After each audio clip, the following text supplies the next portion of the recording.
मैं रात को घाटोल सोया हुआ था। 2:05 पे प्रकाश सागबारी सरपंच का फोन आता है कि तेरा भाई कहाँ है। मैंने कहा मैं घाटोल हूँ, घर पे सोया हूँ, वो गांव वाले घर में होगा, तो पता कर एक बार ही। फिर मैंने मेरे भाई को फोन किया तो मेरे भाई ने फोन उसका बंद आया। मैंने फिर मेरे पापा को फोन किया। मैंने पापा को फोन किया तो पापा ने बोला वो गांव में कांति का नोतरा गिर रहा है, तब भी वहाँ गया है 11 बजे ऐसा। तो मैंने फिर पूछा कि वो प्रकाश का फोन आ रहा है ऐसा ऐसा है। तो मैंने कहा, फिर वापस मैंने प्रकाश को फोन किया। मैंने कहा क्या बात है, वो तो नौत में गया यूं, आप क्यों फोन कर रहे हैं? ना नौत में नहीं है, काली मंगरी तेरा भाई है वहाँ पे और जाके ले आ चुका है। मैंने फिर मेरे को थोड़ा सा, मेरे को 1 महीने पहले प्रकाश सागबारी ने धमकी दी थी कि तेरे भाई को मार दूंगा अगर, इस तरह से। और बहुत सारी बातें हुई। मेरे भाई के फ़ोन में भी खूब सारी रिकॉर्डिंग है। शायद पुलिस अगर उस फ़ोन को जब्त करती है तो प्रकाश की और उसके साले की इन सबकी रिकॉर्डिंग है उसके अंदर मौजूद है। आखिर आपके भाई को प्रकाश जी ने मारने की धमकी क्यों दी? इनके मतलब ये ऐसा कहता था कि मतलब जो प्रकाश जी का साला है उसकी मिसेज का मैसेज आया यूँ। मैंने कहा वो क्लासमेट हैं, उस टाइम मैंने भी यही बात हुई तो बात ठीक है क्लासमेट है, हाँ क्लासमेट, कोई गलती तो नहीं हुई ना। मैंने कहा नहीं गलती हुई तो ठीक है, ये बात अपने पुलिस तक भी नहीं जानी चाहिए। ये प्रकाश के शब्द थे और मैंने मेरे साथ में जो लड़के थे उनको भी बताया प्रकाश ऐसी ऐसी बात कर रहा है। इसके बाद और पहले धमकी दी, फिर इसके बाद में मैंने इनसे कहा, मैंने कहा कुछ लिखा पढ़ी करना पड़े तो कर देंगे, थाने में रिपोर्ट देनी पड़े तो दे देंगे। इसने मना करा, नहीं अपनी इज्जत खराब हो गई हो। फिर उस दिन के बाद से कल की घटना, कल उसका फोन आता है तेरा भाई वहाँ है। मैंने कहा कहाँ पे यूँ, तो वो उसके साले के ससुराल में बताया, साले के ससुराल में बताया। और फिर मैं वहाँ घाटोल से निकलता हूँ, मेरे दोस्त को फ़ोन लगाता हूँ, मेरा दोस्त फ़ोन नहीं उठा पाता, रात में सोया होगा। फिर मैंने मेरे मामा को फ़ोन किया, मामा ने 2 बार फ़ोन नहीं उठाने के बाद में वापस उन्होंने फ़ोन किया क्या हुआ। मैंने कहा कहाँ हॉस्पिटल हूँ, खमेरा हॉस्पिटल, मेरा मामा 108 में पायलट है। तो फिर मैंने उनको रोड पे बुलाया। मैंने कहा जरा इधर आना, अपन एक जगह जाके आते हैं, नरवाली जाके आते हैं। मैं और मेरे मामा निकले और मैंने पापा को कह दिया आप किसी एक आदमी को लेके और आप भी वहाँ पहुँचाइए। तो मेरे पापा, मेरे अंकल जी और गांव के जो हमारे मुखिया है रावत, उनको लेके और उधर आए और मैं भी इधर से गया।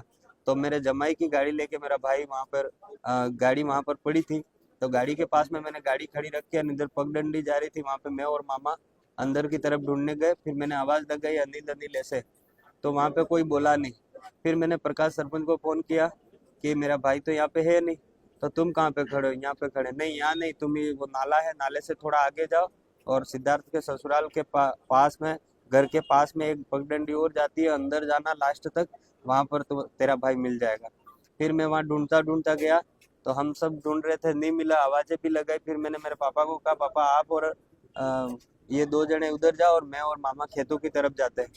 फिर हम वहाँ पे खेतों की तरफ ढूंढते ढूंढते, क्योंकि सुबह का टाइम था तो बिल्कुल शांत वातावरण था, मेरा भाई चिल्ला रहा था धीरे धीरे से बचाओ बचाओ ऐसे।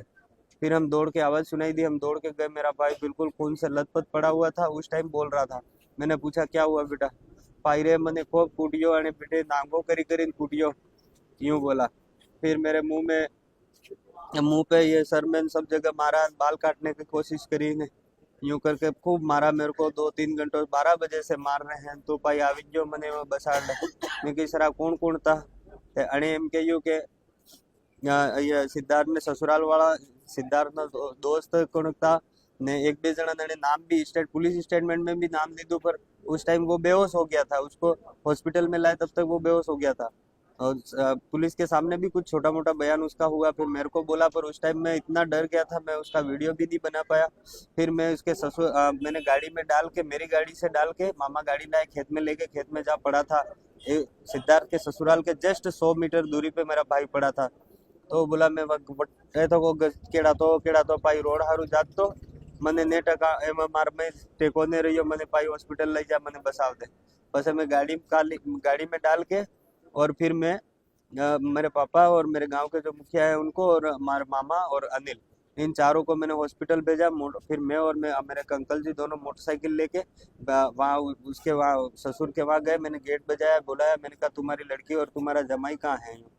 तो उन्होंने कहा वो तो यहाँ नहीं है, वो तो घर पे है, यूं करके उन्होंने गेट बंद कर दिया। मैंने उनको ये भी कहा कि मेरे भाई को कुछ हो गया तो मैं सुबह आपके घर आऊँगा।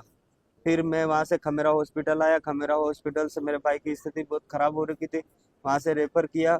हॉस्पिटल से बांसवाड़ा लाए। बांसवाड़ा थोड़ी देर मेरा भाई मेरे हाथों में तड़पता रहा। इसके बाद मेरे भाई की मौत हो गई।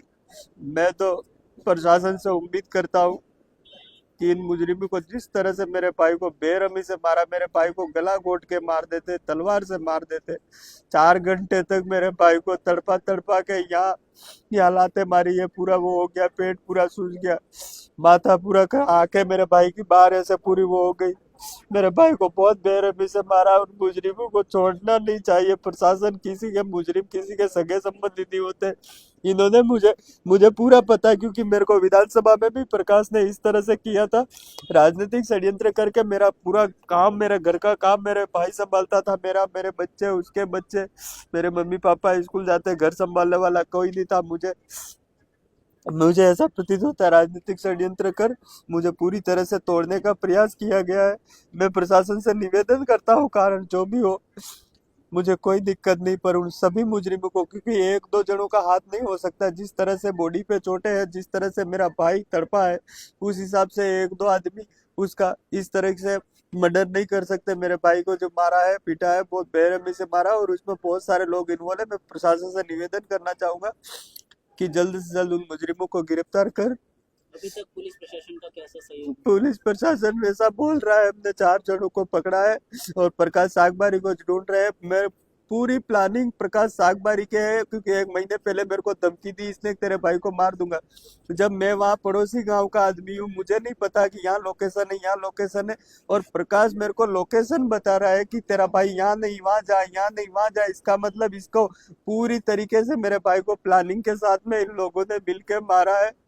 और मैं प्रशासन से ये, अभी उन्होंने 2-4 जनों को डिटेल कर रखा है, प्रकाश सागबारी को जल्दी से जल्दी गिरफ्तार करे। और दूसरे भी जो लोग हैं, क्योंकि प्रकाश सागबारी अभी बैठे बैठे हमारे कुछ साथी बता रहे थे, पहले भी मर्डर के केस में जेल गया। इसके ऊपर कई सारे मर्डर के आरोप पहले से लगे हुए, पर ये हर बार इस तरह से बच निकलता है। मैं प्रशासन से निवेदन करना चाहूंगा, मेरा भाई तो चला गया, कोई बात नहीं, पर आने वाले साथ में कभी समय में मेरे भाई के साथ में घटना हुई ऐसी किसी भाई के साथ घटना नहीं घटे। इस तरह से बेरहमी से किसी को नहीं मारे, क्योंकि इनके, मेरे को ऐसा लगता है 2-4 मर्डर के आरोप और 1 मर्डर साबित होने पर इसके हौसले बुलंद हो गए और अपनी राजनीतिक दोस्त जमाता रहता है। और कई सारे लोग इससे परेशान है। भाई इनको कड़ी से कड़ी सजा दे, उम्र कैद की सजा दे। मुजरिमों की कोई जात पात पार्टी पॉलिटिक्स नहीं होती है। तो मैं आपके चैनल के माध्यम, आज मेरे को कितना दुख होता होगा, मैं दूसरों के लिए चैनल पे बाइट करता, आज मेरे भाई के लिए करना पड़ रहा है।